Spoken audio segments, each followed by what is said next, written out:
काल रात्रीवर न्यूज चॅनलमध्ये जी बातमी प्रसिद्ध झाली की मोहोळ तालुक्यातील 2 इलेक्ट्रॉनिक मतदान यंत्र हॉटेलवरती सापडली आहेत, ती बाब खरी आहे.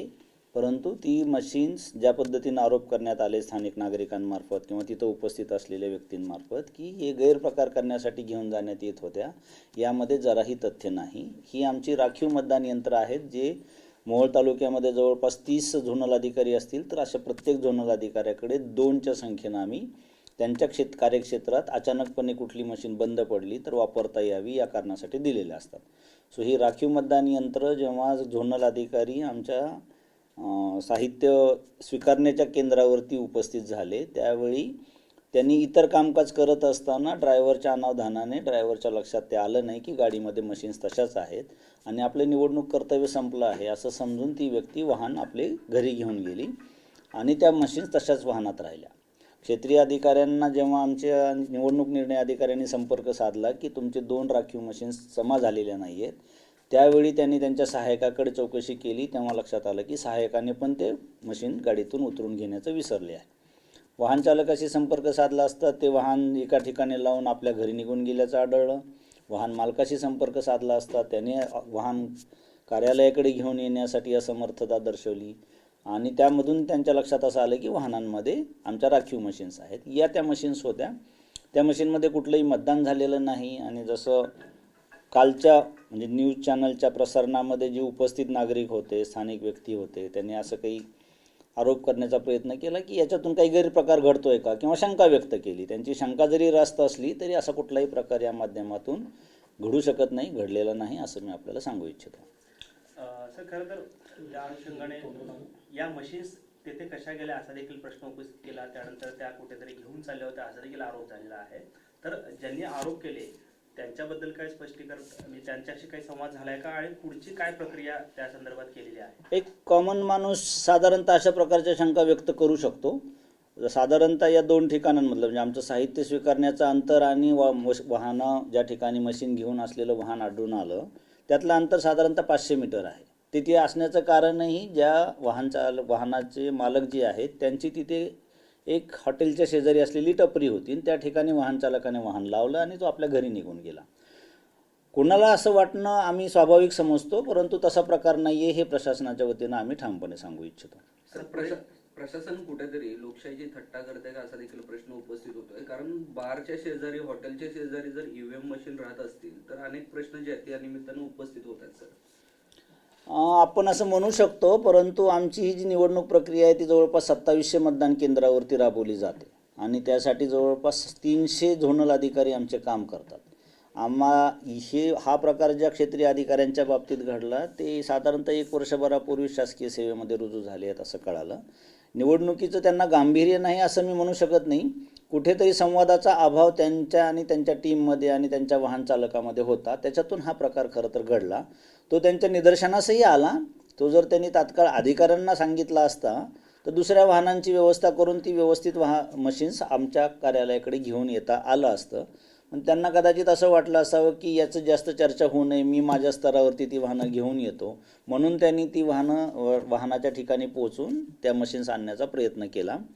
प्रकार दुर्दैवी आहे आणि गंभीर पण आहे. आमच्या लेखी असा चूक घडणे अपेक्षित नाही, कारण आम्ही सर्व क्षेत्रीय अधिकाऱ्यांना, मतदान अधिकाऱ्यांना या निवडणूक प्रक्रियेत जर सर्वात महत्त्वाचं काय आहे हे सांगतो तर ती आहे ईव्हीएम. ईव्हीएमविषयी खूप काही बोललं जात असताना या ईव्हीएमची आटमोस्ट काळजी घेणं हे आमचं कर्तव्य आहे. कुठेतरी चूक आमच्या अधिकाऱ्याकडून घडलेली आहे ज्यांच्या ताब्यामध्ये या ईव्हीएम होत्या आणि आम्ही त्याची चौकशी करतो आहे, त्यांचे स्टेटमेंट रेकॉर्ड करतो आहे. प्रत्यक्ष वस्तुस्थिती काय आहे याबद्दल स्थानिक अधिकाऱ्यांकडून पण माहिती घेतो आहे. संबंधित कर्मचाऱ्यांना नोटीस वगैरे काही बजावण्यात आली आहे का? आमच्या अधिकाऱ्यांनी त्यांना म्हणजे निवडणूक प्रक्रियेत प्रत्येक गोष्ट नोटीस देऊन होत नाही, ओरली सूचना दिलेल्या असतात, त्यांचे खुलासे घेतलेले आहेत. सदर जागेवरती जेव्हा खूप मोठ्या प्रमाणावरती नागरिक जमा झाले, 40-50च्या संख्येने असतील, 20-30ही असतील, जे न्यूज चॅनलमध्ये दिसत आहे, तो साधारणतः प्रत्येक गोष्टीचा एक पंचनामा असावा. काय घडलं, कुठे घडलं, किती वाजता घडत आहे. आजकाल व्हिडिओमध्ये सगळं रेकॉर्ड होतं, परंतु काही गोष्टी अनावधानाने राहून जातात, म्हणून आम्ही या घटनेचा पंचनामा केला आहे. ती जी टीम आहे म्हणजे झोनल अधिकारी आणि त्यांचे सहाय्यक यांचे पण खुलासे घेतो आहे.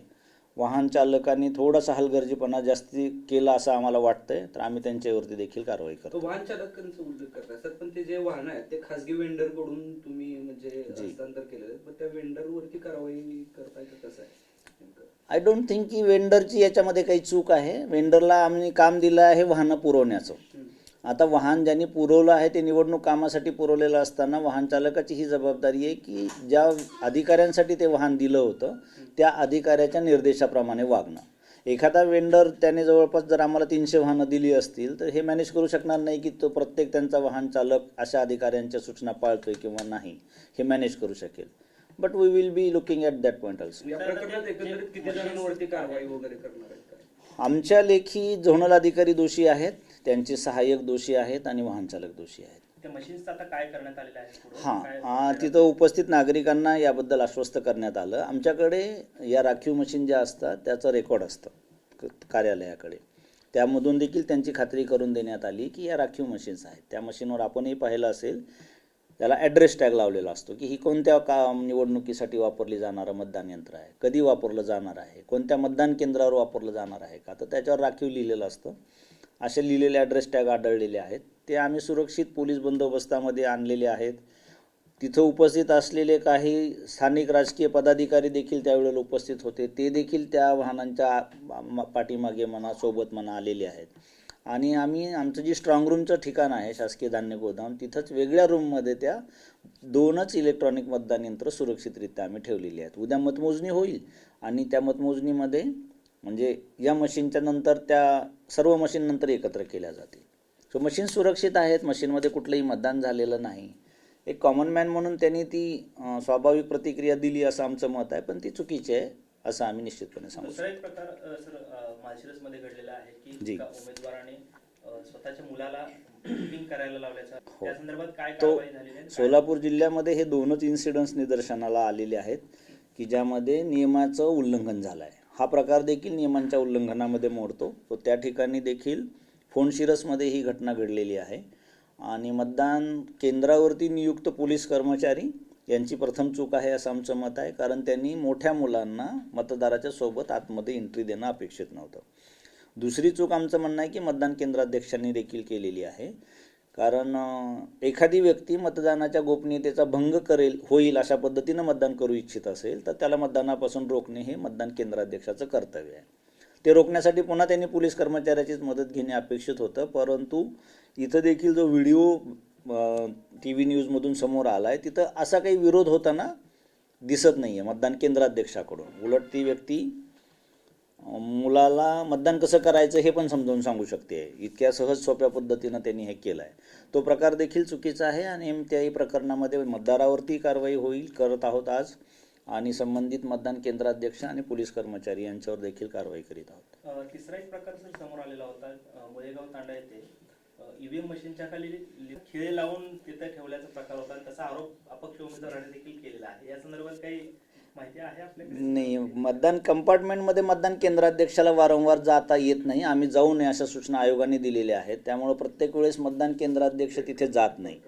आणि इलेक्ट्रॉनिक वोटिंग मशीन ही एक गोपनीय म्हणजे त्या मतदान केंद्रातलं सगळ्यात कमी लोकांनी जाण्याचं ठिकाण आहे. फक्त मतदारांनी तिथे जाणे अपेक्षित आहे. सो जादूटोना करून कुणाची मतं कमी वगैरे होत नाही. आपण फार पुढे आलेलो आहोत या सर्व प्रकारांमध्ये. परंतु कोणीतरी तो खोडसाळ प्रकार नक्की केला आणि तोही चुकीचा आहे. परंतु तो फाइंड आउट होणे थोडंसं कठीण आहे आणि ती मतदान केंद्राध्यक्षाच्या आवाक्याबाहेरची गोष्ट आहे असं आमचं मत आहे. चौकशी वगैरे त्याची आम्ही रिपोर्ट घेतोय, परंतु केंद्राध्यक्षाची वैयक्तिकरित्या त्याच्यावर किंवा त्या टीमवरती देखील अशी जबाबदारी निश्चित करणं कठीण जाईल. सर त्या मशीन ज्या होत्या त्या गाडीतून नेमक्या खाली कोण उतरवले? ज्यावेळेस व्हिडिओमध्ये जे समोर दिसत होतं त्या रस्त्यावरती आम्ही माहिती घेतली की आमचे जे क्षेत्रीय अधिकारी आहेत त्यांनी प्रथम वाहन चालकाशी संपर्क साधला. वाहन चालक तोपर्यंत त्यांच्या घरी निघून गेले होते. मालकाचे वाहन असल्यामुळे मालकाच्या ठिकाणी म्हणजे पानटपरीच्या शेजारी वाहन लावून आमचे क्षेत्रीय अधिकाऱ्यांनी बहुतेक त्या वाहन मालकाशी संपर्क साधला आणि ते वाहनामध्ये आमचे EVM राहिले आहेत ते वाहन घेऊन या असं सांगितले. परंतु वाहन मालकाने ते करण्यास असमर्थता दर्शवली, कारण त्यांचा तिथं व्यवसाय सुरू होता. ॲक्च्युली त्यावेळेसच झोनल अधिकाऱ्यांनी दुसरं तिसरं वाहन आमच्या निवडणूक निर्णय अधिकाऱ्याच्या मदतीने घेऊन तिथं शासकीय वाहनातून त्या EVM आणणे अपेक्षित होतं. पण जसंही ते कदाचित वाहन मालकाला समजलं कुतूहलापोटी त्याने बाहेर काढल्या का तिथं आजूबाजूला हॉटेल असल्यामुळं हॉटेलवर येणाऱ्या ग्राहकांनी त्या बघितल्या आणि त्या बाहेर काढल्या. या दोन्हीपैकी नेमकं काय घडलं हे आज कळणं कठीण आहे, परंतु जेव्हा त्या व्हिडिओमध्ये दिसत आहेत त्यावेळी त्या वाहनाच्या शेजारी खाली ठेवलेल्या दिसत आहेत. जर सामान्य नागरिकांनी जर वाहनातून बाहेर काढले असतील तर त्यांच्यावरती कारवाई वगैरे काय करा? आम्ही त्याचंही व्हिडिओ चित्रीकरण जर कुठं मिळत असेल तर ते घेऊ. आणि म्हणजे आमची अपेक्षा अशी होती की ज्यांना कोणाला हे कळालं त्यांनी देखील प्रशासनाशी ही बाब निदर्शनाला आणून देणे अपेक्षित होतं. त्याला असं म्हणजे काहीतरी गैरप्रकार करणारा माणूस अनावश्यक ठिकाणी चुकीच्या ठिकाणी ठेवून नाही करणार. तो गोपनीय ठिकाणी काहीतरी करण्याचा प्रयत्न करेल, परंतु ते प्रशासनाच्या लवकर लक्षात आलं म्हणून आम्ही म्हणजे ते लवकरात लवकर ताब्यात घेऊ शकलो, हेच आम्ही चांगली गोष्ट समजतो. धन्यवाद.